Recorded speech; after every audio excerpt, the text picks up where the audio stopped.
Halo semuanya, pernah nggak sih kalian berharap bisa merapikan panggung yang kabelnya udah kayak mie instan itu dengan satu solusi simple? Nah, hari ini kita bakal bongkar satu trik pro audio yang bakal mengubah cara kalian mandang kabel jaringan biasa. Yuk kita mulai.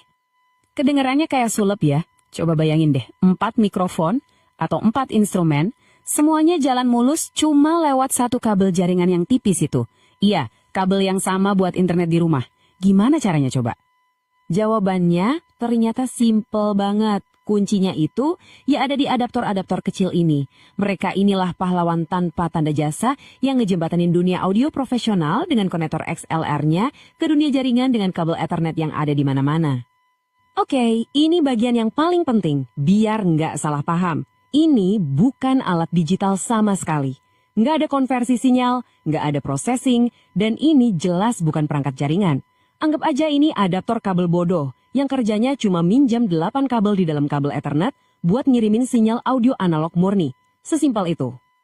Terus kok bisa berhasil? Itu semua berkat prinsip yang namanya balance audio. Jadi gini, setiap sinyal audio yang balance itu butuh 3 jalur, positif, negatif, sama ground. Nah, kabel Ethernet standar itu kan punya 8 kabel di dalamnya. Alias 4 pasang, pas banget. Kita jadi punya cukup kabel buat 4 kanal audio balance yang terpisah. Oke, sebelum kalian buru-buru pengen coba, ada satu aturan emas. Satu syarat mutlak yang gak bisa ditawar sama sekali. Kalau kalian sampai ngabain ini, dijamin 100% trik ini bakal gagal total. Jadi, apa aturannya? Nah, ini dia. Dengerin baik-baik ya. Kalian harus, wajib, kudu pakai kabel Ethernet yang ada pelindungnya, atau yang biasa disebut Shielded Twisted Pair, disingkat STP. Bukan kabelan biru atau abu-abu yang biasa kita lihat ya. Kabel ini punya lapisan pelindung ekstra yang krusial banget. Terus bedanya apa sih? Kabel UTP, yang mungkin lagi nyambung ke komputer kalian sekarang, itu nggak punya pelindung internal. Sementara kabel STP, dia punya lapisan foil metal di dalamnya. Lapisan inilah yang jadi ground barengan buat 4 kanal audio kita yang gunanya buat nolak suara dengung dan noise. Tanpa pelindung itu, ya udah sistem ini nggak bakal jalan. Gimana cara mastiin kita pakai kabel yang benar? Gampang kok. Cek aja tulisan di kabelnya. Biasanya ada cetakan STP. Atau yang lebih jelas lagi, lihat konektornya. Konektor di kabel STP itu pasti ada selubung besinya, nggak full plastik. Nah, besi itulah yang nyambung ke lapisan pelindungnya. Jadi, apa semua kabel STP itu sama? Ya, enggak juga. Buat instalasi permanen di studio atau gedung, kabel STP standar sih udah cukup. Tapi, kalau kalian kerjanya di panggung, tour, atau acara live, mendingan investasi lebih ke kabel Ethercon. Dalamnya sama, tapi konektornya itu jauh lebih kokoh, bisa dikunci, dan emang dirancang buat tahan banting. Oke, cukup teorinya. Sekarang kita masuk ke bagian yang paling asyik. Gimana caranya kita bisa pakai alat ini buat mecahin masalah-masalah nyata di panggung atau di studio. Penggunaan yang paling umum itu buat jadi subsnack di panggung. Bayangin deh, di dekat mixer kalian pasang adaptor yang punya 4 colokan XLR cowok, sambungin pakai kabel Ethercon sepanjang katakanlah 15 meter, terus di ujung panggung ada kotak kecil dengan 4 colokan XLR cewek, sempurna banget buat barisan vokal di depan panggung atau buat mikrofon drum, dan jelas jauh lebih rapi ketimbang narik 4 kabel mic satu-satu. Tapi jangan berhenti di situ aja, fleksibilitasnya ini luar biasa loh.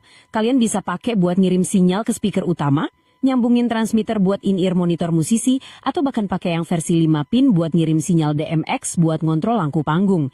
Kalian bahkan bisa bikin trik cerdas yang namanya turn around, ngobahin input di panggung jadi output cuma dengan nuker adaptornya. Keren kan?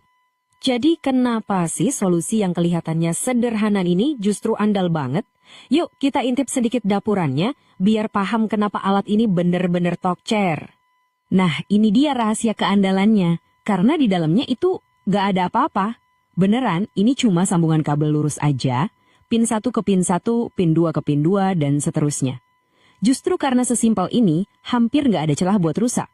Ini pertanyaan penting buat siapapun yang pakai mic kondensor. Gimana nasib phantom power? Bisa lewat nggak? Jawabannya jelas banget. Bisa, karena ini murni cuma sambungan kabel, tegangan 48 volt buat phantom power itu bakal ngalir sempurna tanpa masalah sama sekali ke mikrofon kalian.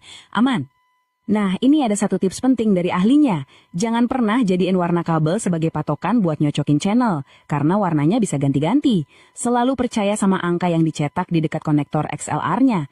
channel 1 bakal selalu jadi channel 1, nggak peduli warna kabelnya apa. Jadi, apa intinya? Sistem ini adalah cara yang cerdas banget buat merapikan panggung, nyederhanain perkabelan, dan jadi solusi cepat buat banyak masalah. Ini adalah solusi yang kokoh, pasif, dan super fleksibel yang pakai kabel yang mungkin udah kalian punya. Ini benar-benar bisa jadi senjata rahasia di kotak peralatan audio kalian. Dengan semua kemungkinan ini, pertanyaannya sekarang buat kalian. Di mana kalian bakal pakai trik ini? Buat ngerapiin area drum, buat nyambungin barisan keyboard, atau mungkin buat jadi penyelamat pas lagi darurat. Coba deh. Datang di malam gelap, bersinar terang bagai bintang di awan. Dengan langkah ringan penuh percaya diri, ku cincang takut tandingi.